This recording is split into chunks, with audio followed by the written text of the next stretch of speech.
In the heart of the night, this world will burn bright. We will set it alight. In the heart of the night, in the heart of the night, this world will burn bright. We will set it alight. In the heart of the night.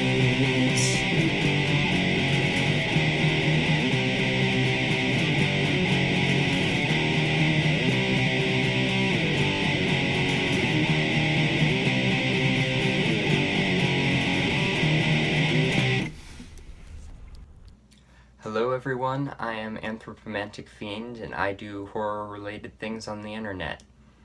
I'm starting to get to the end of the 30 Nightmare Movies box set, but I'm going to go back around and do all the movies I didn't cover since I started halfway through, and I just bought another box set from the same company today, so maybe I'll review that, maybe I'll just watch all the terrible movies and not terrible movies that are in it. Because there are actually some good ones in there. Unfortunately, they're mostly movies that I already own, but I wanted the terrible movies that I didn't already own. Today I'm reviewing a movie called The Wind, and it's a 2001 movie. I don't know what genre this is. It's just weird. This is a really weird movie, and my first thoughts upon finishing it were, what did I just watch?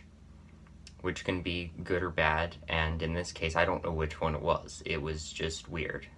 This is just a really, really weird movie. The basic premise of the movie is that this girl named Claire gets this super creepy card mailed to her. It's done the way a ransom note is done, with little cutout letters from a newspaper or a magazine or something, and it just says, you are my everything, or something like that, and then it's got like a picture of a nude woman with the Virgin Mary's face over it in the same sort of cut and paste style, and it's super creepy. And then she meets with this other group of guys and sort of tells them about this weird night out she had with this guy, I believe his name is Bob, and then getting the card later. And the guys are just like, oh, that's creepy and weird. We think you've gone too far. So they eventually decide to meet him out in the forest and end up beating them up. And one kid in particular, I forget his name, which is a problem since he's kind of a central part, but I don't remember most of these characters' names in any of these movies, ends up killing Bob. And everything goes downhill from there. The weirdest thing about this movie is sort of the setup. There's a whole little prologue thing that talks about like the end of mankind and how like the wind has poisoned these people's minds to make them do terrible things to each other, which I guess is supposed to set up what these kids do to each other, but they make you sound like it's this post-apocalyptic film and the wind is somehow a big part of it, and it really, really isn't. They like mention stories about the wind in the scene where the guys are talking to each other in the forest before they beat the crap out of Bob and kill him. One of them mentions stories about the wind that their dad used to tell them, and it's like, oh, world building, but it's not a it's like normal. They didn't have to do the post-apocalyptic thing. It could have been an interesting angle in the story if they had actually done anything with it except kind of throw it in there at the beginning and make the wind the title of the movie. It doesn't really have any bearing on the story at all. It's just kind of there, and it's weird, which is what a lot of the things in this movie are. They're just kind of there, and they're very weird, and I don't know why they're there. The acting in this movie is not necessarily bad per se, it's just all very awkward, and a lot of these characters are, the way they're written, they're very awkward. Dialogue is very cheesy, very dramatic monologue-y in a lot of places. I can get behind that cheesiness in some ways, but yeah, it's just very strange, and I don't know why a lot of the choices in this movie were made. And it's never particularly creepy or scary one way or the other, it's just strange. As I sort of said, there's a plot, but it's weird and awkward, like everything else in this movie is. The plot takes all of these sort of strange turns that you're just like, well, that Some of it makes sense, some of it sort of builds on one another, but in a very forced way. And other stuff just kind of appears out of nowhere, and you're just like, why is that happening all of a sudden? I'll get to some of that in a minute, because that stuff is sort of borderline laughable. A lot of it is just straight up laughable, but I was too busy sort of reeling in confusion at what was actually happening in front of me to actually laugh at things most of the time. The music in this movie is sort of part generic horror film score, part sort of generic 80s horror film score, and don't know why. Decent music, but whatever. There's like rock songs from a few different groups sprinkled in as well. That's been the case with most of these movies. I saw that the 69 Eyes, which is a wonderful Finnish gothic metal band that I absolutely love, got a special thank you at the end of the movie, so I'm wondering if I missed one of their songs in this movie or something, or they helped out with this movie in some way. I don't know how I'd miss that, because I love gothic metal, and I love the 69 Eyes and Finnish metal in particular, but yeah, that's a thing that's there and weird, and I don't know why. Like everything else in this movie, camera work is there. It's not particularly strange. It's clearly a lower budget movie, but that doesn't bother me because that's most of the movies I watch nowadays anyway. The editing, on the other hand, is very strange in some cases. There's one scene in particular where Claire gets this message from a guy who's been sending her these creepy, whispery voice messages on her phone, and she gets what should be sort of one message that's just saying, I am still watching you. I am still watching you. I am still watching you. But it's all sort of split up, so each word gets one message, so it's just an I, beep, am still, etc., etc., and it's strange, and you're just like, oh, that's kind of weird. But then it gets really weird because they start repeating the message like 5 times and like cutting to the girl at a slightly different position for each word, and they do that like 3, 4, 5 times, and you're just like, get to the point already. What's happening? Why are we doing this? It's sort of, that's one of the sort of goofy, strange parts. And speaking of goofiness, there are some parts that I was actually laughing at in this movie.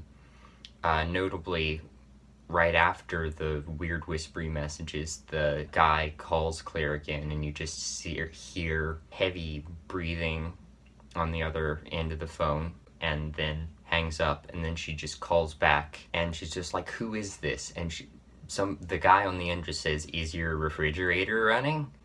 And that killed me for some reason, because that's like the oldest telephone prank in the world, and it was just kind of so stupid and goofy that joke in particular just kind of, it's so overdone that it's hilarious at this point to me. I don't know, that was just really funny to me. Then the guy who kills Bob, there's a montage earlier of him sort of talking to himself, pacing back and forth, trying to figure out how to tell his mom that he killed Bob, and it's like, wait, we're doing this now? It's like those scenes in like other movies where somebody's sort of, there's a montage of somebody standing in front of their mirror trying to tell like their parents that they lost their job or something, but it's in the context of murder and sort of the things he says to himself, and he's just like, yeah, but the guy deserved it, so.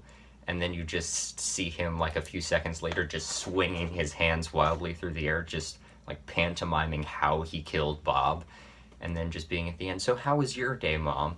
And it's just so ridiculous, and I love it. So before I get in spoilers, overall this movie is sort of an interesting oddity. It's very awkwardly made.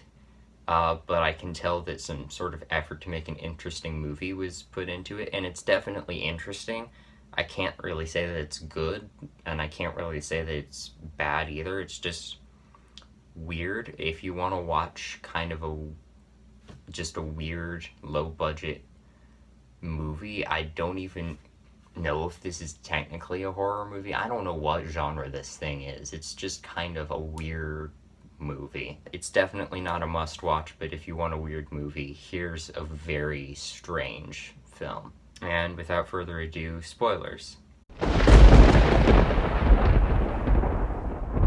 main spoiler is that Claire set all the guys up to kill Bob, essentially. The guy who kills Bob goes into her room and finds all these different clippings of, like, bikini bodies and weird religious images in her trash can, and she's just, oh, she made the card. She's just sort of set them up to do the thing.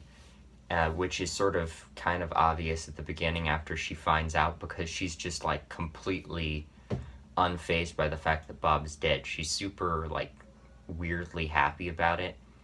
And there's a lot of things at the beginning, and a lot of sort of weird, creepy things about the way all the kids function that are just like, oh, it's the wind getting to them. And it's just like, is this just kind of a cover to explain why none of these people actually people the way people are supposed to people? Because nobody does in this movie. She sets them up and it's weird. And then we've got Bob's brother, who's the person who's been calling Claire and creeping her out this whole time. He's just another character that's sort of there, and he's very, very creepy. He's just like, you've been excluding me from your friend group. Now that Bob's gone, I can get to know you better. I can be in charge and things and stuff. And I just wanted one voice of reason in this movie, just one. The mom is the closest we get to that, but she's just so oblivious to everything that she doesn't really qualify as that.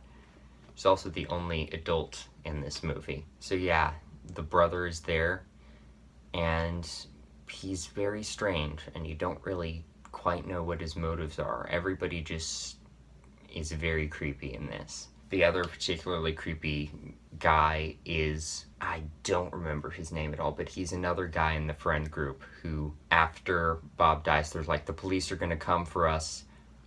You who actually murdered the guy, don't say anything or I will have to kill you myself. And then he proceeds to be super creepy towards his mom, and like some really weird erotic stuff happens there. He sort of tries to do some stuff to the mom and just has this sort of disturbing monologue towards her the entire time. And the entire time I'm just like, stop talking. Just stop talking. He gets annoying sometimes. He's kind of funny, but mostly I just wanted him to shut up a lot of the time. Most notably that scene, because I'm just like, we get it. You're very creepy, so you've made your point. Now shut up, go away. I never want to hear you say anything again. And speaking of weird erotic things, there's a scene where Claire and the other two guys in the friend group that aren't the guy who murdered him. I need to know his name. I think, no, it's not Billy. That's another one of the kids. I don't remember his name, even though he's like a central part of the plot. There's a scene where the three other people, Claire and the two other guys, decide to do like a blood pact around the campfire, and they like cut their hands and put them all together and start rubbing them together. And I looked away for a moment and I looked back and they were all kissing each other, and I was just like, what? Why? Where did this come from? What movie? Why is this happening? And it just like escalates from there into things that get progressively more creepy until it finally just cuts away, and I'm just like, movie, explain yourself, please. I don't, why? Just why? It's just a very weird scene that sort of escalates into being erotic for no particular reason, and then they never talk about it again, and it's just there. This movie's weird. So yeah, and the ending is completely unsatisfying, because it basically just consists of all the characters beating each other up with sticks and no particular victor. They don't even all kill each other. Claire and one of the other guys survive, and then the brother comes out and starts being all super cocky about everything, and then they whack him with the sticks, and the movie fades to black, and then it's over. And this movie needs to explain itself to me, because I don't know what's happening half the time, and I still don't know what I just watched. So, creators of the wind, please explain yourselves to me. this movie's strange, somewhat entertaining, but mostly just strange. That's all I have to say about it. Thank you for putting up with me being confused about this movie. Thank you for watching. I will see you next time.